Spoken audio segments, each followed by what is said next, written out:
السلام عليكم ورحمة الله وبركاته. الله أكبر الله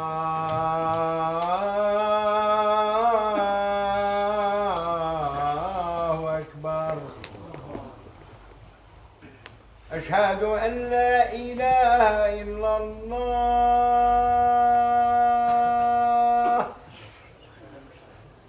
أشهد أن لا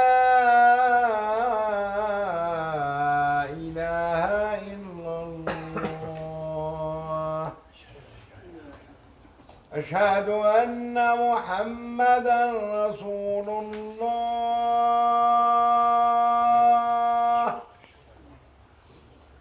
أشهد أن محمدًا رسول الله.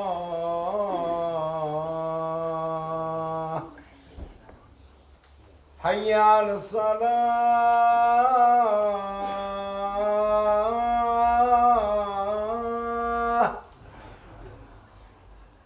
حي على الصلاة.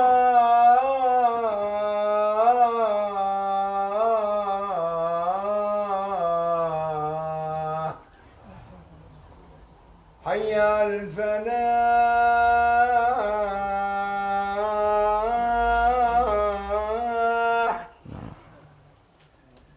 حي على الفلاح.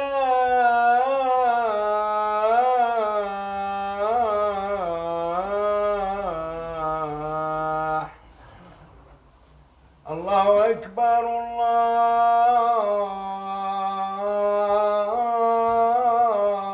الله أكبر.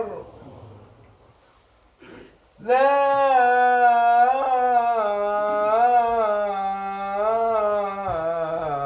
إله إلا الله.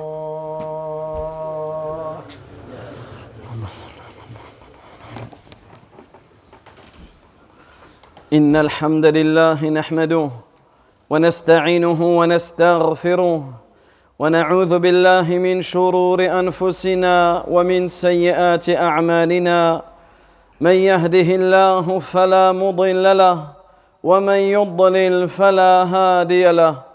وأشهد أن لا إله إلا الله وحده لا شريك له وأشهد أن محمدًا عبده ورسوله.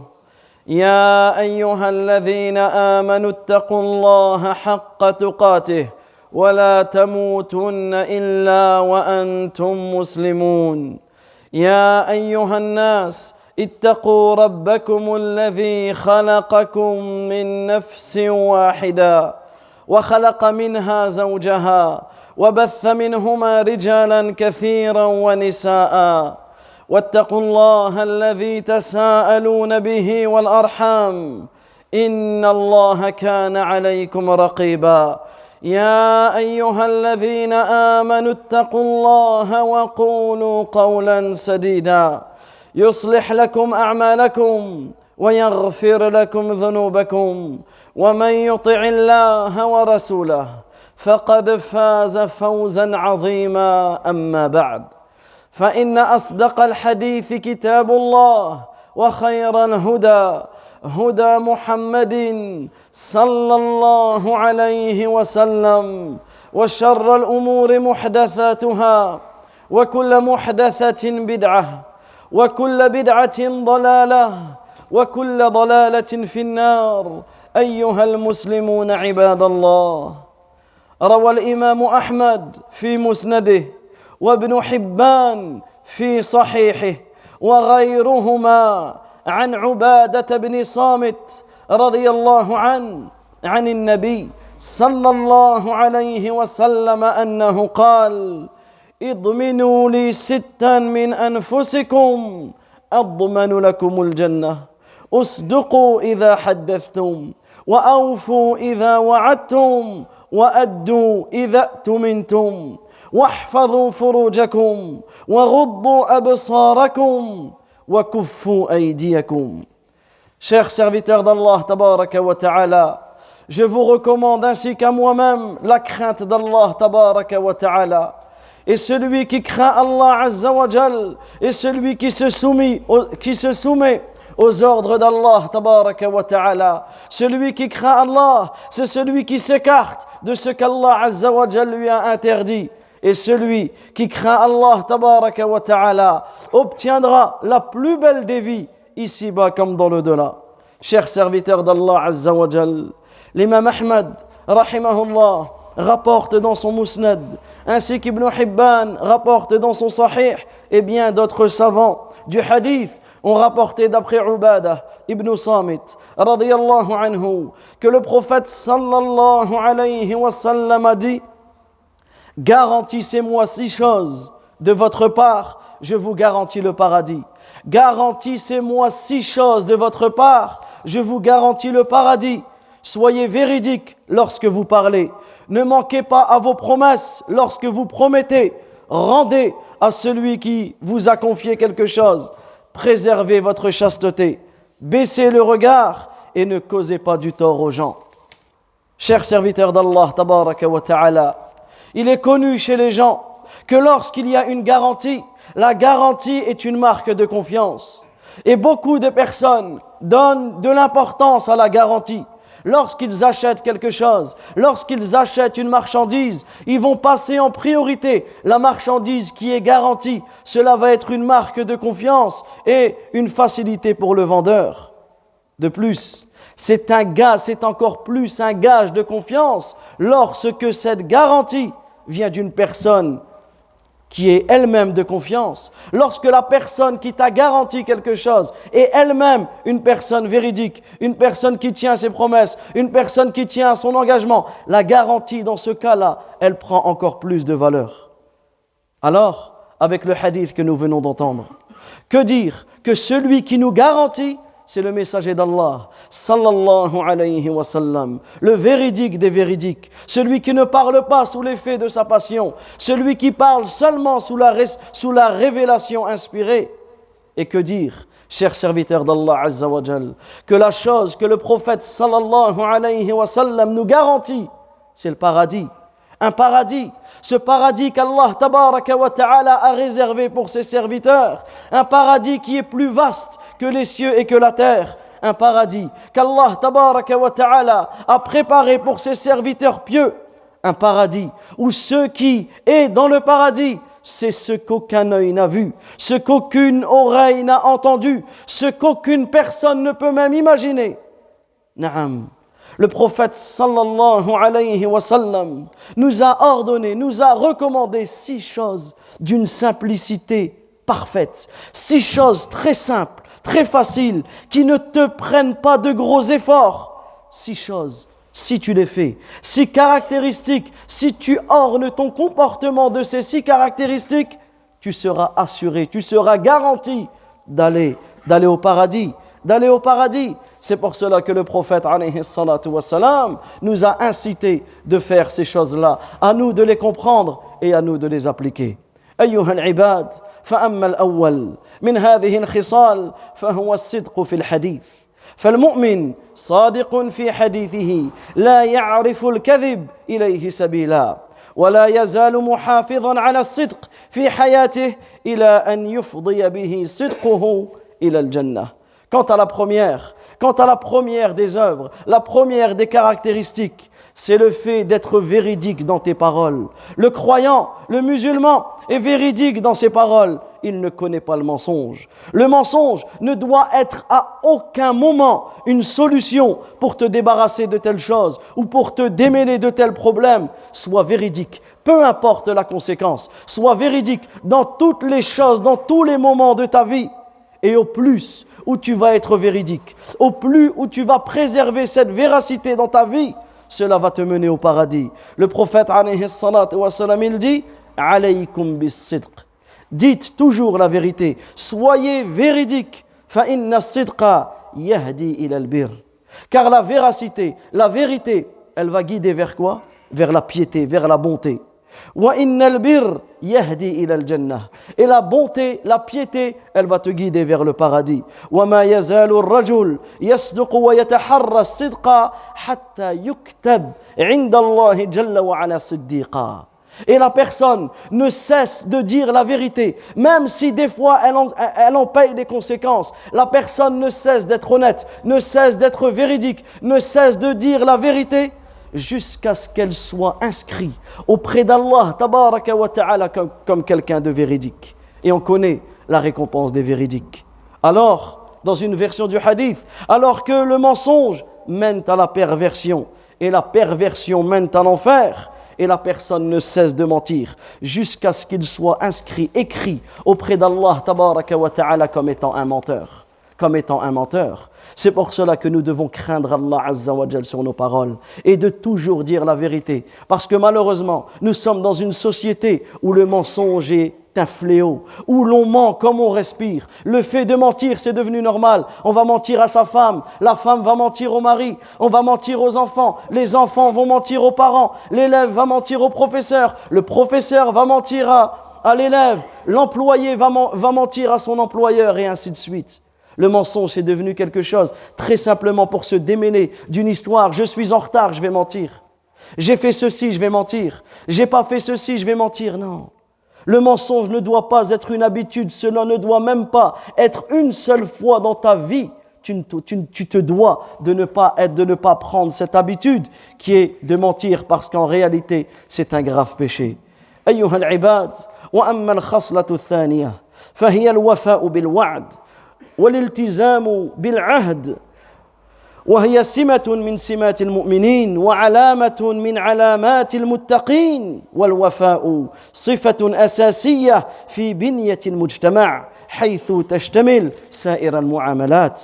Quant à la deuxième caractéristique, c'est le fait de tenir ses promesses, c'est le fait de respecter ses engagements. Et cela est une qualité parmi les qualités du croyant. Cela est un signe parmi les signes des pieux. Naam, le fait de tenir ses engagements, le fait de respecter la promesse que tu as dit, cela est une caractéristique fondamentale pour construire, pour bâtir une société. Car la société est composée de tout type de relations sociales. Et si elle est fondée, si la société est bâtie sur le mensonge, sur la trahison, sur le non-respect des engagements, il n'y aura plus de confiance entre les gens. Les relations entre les gens ne vont être basées que sur des suspicions. Et c'est ce qui se passe malheureusement. Les gens vont se détester. Le mal va augmenter dans la société et tu ne pourras même pas faire confiance à la personne lorsque tu vas acheter, lorsque tu vas vendre, lorsque tu vas faire ceci ou cela. Non. Le musulman, le croyant, le pieux, le vertueux, il tient à sa promesse, même si c'est difficile de tenir. Il respecte son engagement, même si il s'est engagé sur une chose et il trouve de la difficulté, il respecte son engagement. أيها العباد وأما الخصلة الثالثة فهي أداء الأمانة وهي من أعظم الصفات الخلقية التي مدح الله جل وعلا أهلها وهي من كمال إيمان المرء وحسن إسلامه وبالأمانة أيها المسلمون يحفظ الدين وبالأمانة تحفظ الأعراض والأموال والأجسام والأرواح وغير ذلك. Quant à la troisième caractéristique, c'est le fait de préserver les dépôts. C'est le fait de rendre ce qui nous a été confié. Et si on peut résumer cela, c'est le fait d'être loyal, le fait de s'orner de ce magnifique comportement qui est la loyauté envers les autres. Et cela est une des plus grandes qualités, un des plus beaux comportements, un des plus grands comportements dans le Coran où Allah tabaraka wa ta'ala a fait l'éloge des gens qui respectent cela.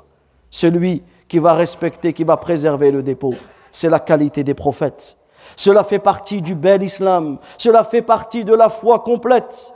L'islam a donné une importance capitale à cela, car la royauté, car lorsque la personne est loyale, lorsque les dépôts sont préservés, la religion en est préservée, les honneurs seront préservés, les biens seront préservés, les corps seront préservés, les âmes seront préservés. Et en réalité, lorsque l'amana, lorsque les dépôts sont préservés, en réalité, lorsque la loyauté est connue dans une société, tout sera préservé. Alors que lorsqu'il n'y a pas de loyauté entre les gens, lorsque les dépôts ne sont plus préservés, il y aura de la corruption, le manque de respect, l'égoïsme, l'avarice, alors que respecter le dépôt, c'est respecter la religion d'Allah. Respecter le dépôt, c'est respecter din, c'est respecter la religion, parce que notre première amana, notre premier dépôt, c'est la religion. C'est le droit qu'Allah tabaraka wa ta'ala nous a donné. Également, ta famille est un dépôt. Tu te dois d'éduquer, de conseiller, d'être un bon conseiller. Tu te dois d'être utile pour ta famille, parce que c'est un dépôt et tu en es responsable.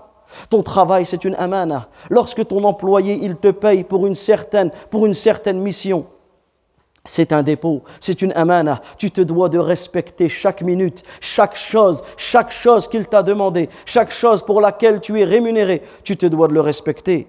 Tes dettes sont un dépôt à ton créancier. La personne qui t'a prêté, la personne qui t'a facilité, sois bienveillant envers elle et fais le maximum pour lui rendre ta dette, etc.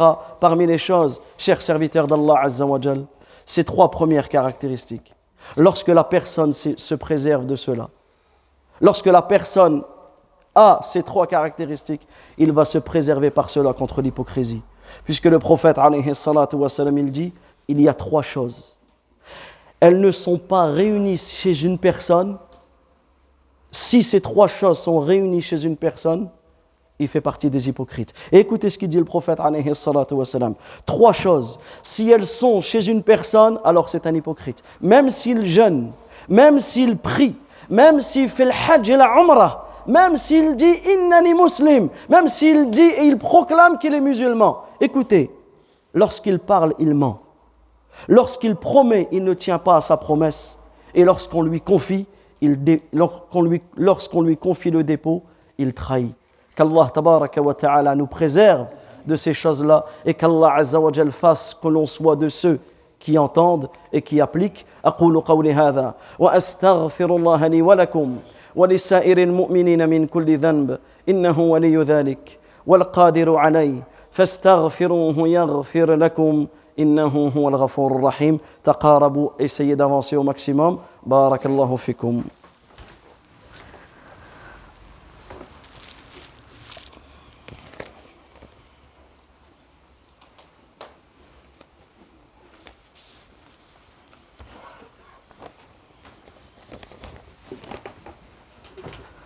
الحمد لله رب العالمين الرحمن الرحيم مالك يوم الدين وأصلي وأسلم على أشرف الأنبياء والمرسلين نبينا محمد وعلى آله وصحبه أجمعين. أما بعد، أيها المسلمون عباد الله، وأما الخصلة الرابعة فهي حفظ الفروج، أي من أن تفعل الحرام أو تقع في الباطل. والذين هم لفروجهم حافظون إلا على أزواجهم أو ما ملكت أيمانهم فإنهم غير ملومين فمن ابتغى وراء ذلك فأولئك هم العادون. Chers serviteurs d'Allah tabaraka wa ta'ala, quant à la 4e caractéristique, c'est le fait de préserver sa chasteté. Le fait de te préserver quant au fait de tomber dans le haram, le fait de te préserver quant au fait de commettre des actes interdits tels que la fornication, l'adultère ou bien d'autres encore. Et Allah Azza wa Jal, dans la sourate Al-Mu'minun, dans la sourate Les Croyants, lorsqu'Allah tabaraka wa ta'ala décrit les croyants, qu'est-ce qu'il dit dans le sens du verset? Et ceux qui préservent leur sexe, yani de tout rapport, si ce n'est qu'avec leurs épouses ou celles qui sont sur leur joug, car en dehors de cela, il n'y a en quel cas il n'encourt aucun blâme.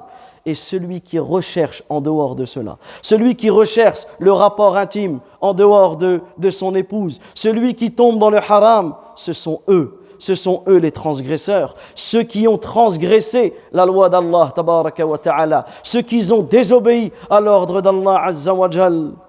Et c'est pour cela que dans le fait de préserver sa chasteté, il y a une préservation de la descendance, de la lignée, de la parenté. Car lorsque la fornication est propagée, lorsque la turpitude est propagée dans une société, la lignée, la descendance, la généalogie en prend un coup. En prend un coup et c'est comme cela que les maladies arrivent. C'est comme cela que Et subhanallah, en préservant la chasteté, dans cela, il y a une purification dans la société, une purification, une préservation des maladies, une préservation des fléaux et une grande obéissance au Seigneur de l'univers. أيها العباد والخصلة الخامسة في هذه الخصال العظيمة هي غض البصر أي من النظر إلى الحرام. والله جل وعلا يقول قل للمؤمنين يغضوا من أبصارهم ويحفظوا فروجهم ذلك أزكى لهم إن الله خبير بما يصنعون وقل للمؤمنات يغضضن من أبصارهن ويحفظن فروجهن الآية. Également, chers serviteurs d'Allah, tabaraka wa ta'ala, la cinquième de ces magnifiques caractéristiques qui sont la cause de ton entrée au paradis, c'est le fait de baisser le regard, c'est-à-dire ne pas regarder ce qu'Allah tabaraka wa ta'ala t'a interdit.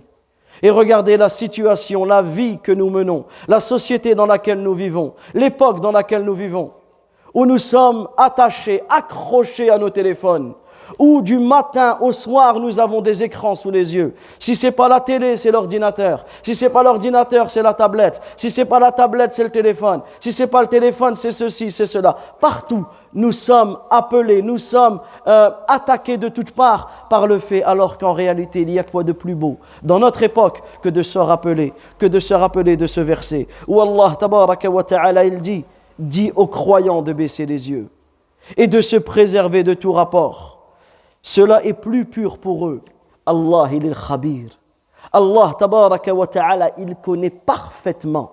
Allah, subhanahu wa ta'ala, il connaît parfaitement leur agissement. Naam, nous serons interrogés sur chaque regard. Est-ce que l'on s'en rend compte réellement? Chaque regard, tu seras interrogé yawm al-qiyamah. Chaque regard dans le haram, c'est inscrit si tu ne fais pas le repentir. C'est inscrit et tu en seras interrogé. Cela sera dans ton registre qui sera mis dans la balance. Chaque regard. Tout comme Allah Azza wa Jal dit aux croyantes, car le fait de baisser le regard est valable pour les hommes, tout comme pour les femmes, et dit aux croyantes de baisser les yeux et de se préserver de tout rapport interdit. Et ici, Allah tabaraka wa ta'ala nous appelle à baisser le regard. Et le fait de s'habituer, le fait de combattre son âme à baisser le regard, celui qui fait cela, il va goûter à la douceur de la foi. Il va par cela illuminer sa poitrine. Il va par cela renforcer son cœur de la foi. Il va purifier son âme et il va se réformer. Et il va se préserver de tomber dans le haram. Naam. Il va se préserver de tomber dans le haram. Il y a quelqu'un qui est venu me voir il y a quelques jours. En quelques mots, je vais vous citer son histoire. Son histoire, elle est très simple. Il est parti sur un réseau de rencontres. Il a cherché à rencontrer telle une femme. Ensuite, ils ont commencé à parler. Bon, c'est qu'un message, c'est que des textos, c'est que des SMS, c'est que en paroles. Ensuite, c'est des audios. Ensuite, c'est des appels. Ensuite, c'est des rencontres. Et ils sont tombés dans ce zina. Ils sont tombés dans ce zina. Tout ça alors qu'ils avaient C'était quoi leur projet de base? C'était de se marier. La niya était bonne, mais l'acte était interdit. La bonne intention ne suffit pas. La bonne intention ne suffit pas. Maintenant, on a en face de nous deux personnes qui sont remplies de regrets, qui se haïssent eux-mêmes, qui sont écœurés de ce qu'ils ont fait. Et regardez, nous, on en tire des leçons de cet acte-là. Ça a commencé de quoi? Ça a commencé de cela, des réseaux. Un tel, ceci, cela. On doit craindre Allah Azza wa Jal. C'est pas simplement, non, mais c'est qu'un message. Non, mais c'est qu'un appel. Non, mais simplement, je vais la voir. Non, mais ça, non. Allah, tabaraka wa ta'ala, qu'est-ce qu'il t'a ordonné? De baisser le regard. Ça veut dire que tu coupes par cela toute chose haram et toute cause, tu vas les couper par cela. De même que j'ai eu une discussion il y a quelques mois avec une personne à qui Allah Azza wa Jalla a éprouvé. Allah, il a éprouvé cette personne, il n'a plus la vue. Il est aveugle, il n'a pas la vue. Vous savez ce qu'il m'a dit? Il m'a dit, quand je vois les gens autour de moi qui n'arrivent pas à baisser leur regard, je remercie Allah de ne pas m'avoir donné la vue pour ne pas m'avoir éprouvé par cela. Regardez la réflexion. Regardez cette réflexion. Alors que toi, qu'Allah tabaraka wa ta'ala t'a donné ce bienfait, utilise et remercie Allah pour ce bienfait dans le halal. Remercie Allah dans ce bienfait dans le halal. Remercie Allah pour ce bienfait dans ce qu'Allah Azza wa Jal t'a ordonné. Ayyuha al-ibad وأما الخصلة السادسة فهي كف الأيدي أي من إيذاء الناس والاعتداء عليهم. Quant à la sixième des caractéristiques et la dernière, chers serviteurs d'Allah Azza wa Jal, c'est le fait de ne pas causer du tort aux gens, en leur faisant du mal, en les agressant, en étant violent ou grossier. Parce qu'en réalité, celui qui est mauvais envers les gens, celui qui est mauvais envers les gens, c'est une cause de la corruption et de la détérioration de la société. Alors que le musulman est utile pour les gens. Le musulman est utile dans la société dans laquelle il est. Le musulman, il est serviable, il est poli, respectueux, doux, clément, gentil, sage. On pourrait donner une liste des caractéristiques que le musulman doit être. Naam, notre religion est parfaite. Notre religion, elle nous appelle au meilleur des comportements. À tel point que même enlever une branche qui gêne le passage des gens, c'est une cause de ton entrée au paradis. Naam. Regardez la beauté de notre dîn. Le prophète, alayhi salatu wa sallam, qu'est-ce qu'il dit? Il dit, marra rajulun. Un homme est passé. Bi ghusni shajara ala dhahri tariq. Il est passé et il a vu qu'il y avait une branche qui gênait le passage des gens. Alors qu'est-ce qu'il s'est dit en lui-même? Wallahi la unahiyanna hadha anil muslimin la yu'dhihim. Il s'est dit en lui-même, par Allah, je vais enlever cela afin de préserver, de ne pas causer du tort aux musulmans. Je vais l'enlever pour que les gens puissent être en sécurité. Vous savez c'est quoi la fin du hadith? Fa'udkhil al-jannah. Et il a été entré au paradis pour cet acte-là. Et dans une autre version du hadith, le prophète alayhi salatu wa sallam, qu'est-ce qu'il dit? J'ai vu un homme s'amuser dans le paradis. J'ai vu un homme s'amuser dans le paradis. Pourquoi? Parce qu'il a enlevé une branche qui gênait le passage. Subhanallah. Regardez la beauté de notre dîn. Regardez la beauté de notre dîn. Que dire que nous, on vient à la mosquée et on se gare sur les trottoirs. Se garer sur le trottoir, c'est quoi? Est-ce que c'est être utile aux gens ou est-ce que c'est faire la maman qui passe avec son enfant, qui sort peut-être de la maternité, qui doit aller sur la route? On se pose juste la question. Toi, quand tu te gares, soi-disant parce que tu arrives en retard, tu te gares sur le trottoir ou tu te gares devant un garage, la yubali, comme si de rien n'était, comme si que la rue, c'était son jardin, comme si que ça lui appartenait. Monsieur, faut rien lui dire. Il descend et il vient tout fier en entrant dans la mosquée. Il vient tout fier en entrant dans la mosquée alors que pendant que lui, il est ici, tout le temps qu'il est là, il ramasse le péché des gens qui peut-être vont le maudire, qui peut-être vont le maudire, qui ne serait-ce, alors quand il le voit rentrer, toujours avec son regard haut, sa fierté et son sourire en coin. Ah, j'étais à la mosquée. Ah, j'étais pressé. Ah, ceci, ah, cela. Wallahi, c'est une honte. C'est une honte. Il n'y a même pas de mots pour décrire ce fait, ce geste. Et là, on parle juste d'une petite chose. Que dire des autres choses? Que dire des autres choses? C'est pour cela qu'on se doit de préserver la sunna de notre noble prophète alayhi salatu wa salam, et de recommander cela à nos enfants. Naam, nos enfants c'est une amana. Nos enfants sont un dépôt et on se doit d'éduquer nos enfants sur ça. Aujourd'hui, des fois, avant de dormir, nos enfants ils veulent une histoire. On va raconter tout et n'importe quoi. Subhanallah, pourquoi on ne prend pas un hadith comme celui-ci? On le lit et chaque soir on étudie un sujet, un passage. Ce hadith que l'on trouve dans Sahih Muslim, dans Riyad Salihin, c'est sur ça qu'on doit éduquer nos enfants. Et comme on ne le fait pas, simplement on marche dans le quartier, on prend les transports en commun, on va pour ceux qui travaillent dans les écoles, et parlons que de nos enfants. Observons le comportement de nos enfants. Observons, ne serait-ce qu'en marchant dans le quartier, le comportement de nos enfants à nous. Je ne parle pas des enfants des autres, je parle de nos enfants à nous. Observons leur comportement. Et là, on va voir à quel point nous avons un manque en tant que parents dans la transmission de notre noble religion et de notre belle religion à nos enfants. Chers serviteurs d'Allah Azza wa Jal, je termine avec 2 recommandations que l'imam de cette mosquée nous a données hier à la prière du Maghrib. À la prière du Maghrib, à la fin de la prière, le cheikh hafidhahullah, l'imam de la mosquée, qu'Allah Azza wa Jal le préserve, à la fin, il a pris le micro et en quelques secondes, il a donné 2 recommandations. Et ces 2 recommandations, nous allons en profiter aujourd'hui sur le minbar. La première des recommandations qu'il a données, c'est le fait que beaucoup de personnes viennent prier et lorsqu'ils prient, lorsqu'ils s'inclinent ou se prosternent, une partie de leur nudité est apparente. Ils prient en pantalon. Et lorsqu'ils vont se prosterner, on va voir une partie de leur nudité. Sachez que si la partie de la nudité est conséquente et si cela ça dure, cela annule ta raka'a, cela annule ta prière. Donc on se doit de craindre Allah Azza wa Jalla dans la manière dont on s'habille. D'autant plus quand on vient à la mosquée. D'autant plus quand on vient durant le Jumu'ah.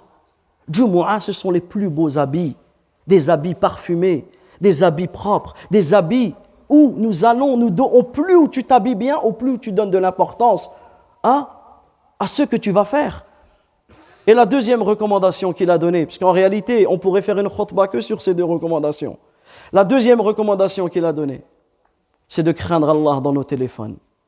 Aujourd'hui, malheureusement, il n'y a pas une mosquée, et on peut même aller, sans exagérer, il n'y a pas une mosquée dans le monde, que ce soit même à la Mecque, même à Médine, où, dans une prière, on n'entend pas des téléphones qui sonnent, des musiques qui résonnent. Imagine un seul instant, il y a quelques années, 20 ans, 30 ans, même 50 ans, avant l'apparition des téléphones. Tu vas voir n'importe quel musulman dans le monde et tu lui diras, il y a une époque où quand les gens ils vont prier, tu entendras de la musique dans les rangs. Ils vont te dire, c'est pas possible. Dans la mosquée, dans la salat. Donc on se doit de craindre Allah, tabaraka wa ta'ala, et de donner toute l'importance à notre dîn, à notre Seigneur, à notre prophète. عليه الصلاة والسلام أقول قولي هذا وصلوا وسلموا على محمد بن عبد الله صلوات الله وسلامه وبركاته عليه كما أمركم الله جل وعلا في كتابه إن الله وملائكته يصلون على النبي يا أيها الذين آمنوا صلوا عليه وسلموا تسليما وقال صلى الله عليه وسلم من صلى علي صلاة صلى الله عليه بها عشرا اللهم صل على محمد وعلى آل محمد كما صليت على إبراهيم وعلى آل إبراهيم إنك حميد مجيد اللهم بارك على محمد وعلى آل محمد كما باركت على إبراهيم وعلى آل إبراهيم إنك حميد مجيد اللهم احفظ المسلمين في كل مكان اللهم احفظ المسلمين في كل مكان اللهم اهدي شباب المسلمين اللهم اهدي ضال المسلمين اللهم اشف مرضى المسلمين اللهم ارحم موتى المسلمين اللهم اغفر للمسلمين والمسلمات والمؤمنين والمؤمنات الأحياء منهم والأموات اللهم إنا نسألك الجنة وما قرب إليها من قول أو عمل ونعوذ بك من النار وما قرب إليها من قول أو عمل وصلى الله وسلم على نبينا محمد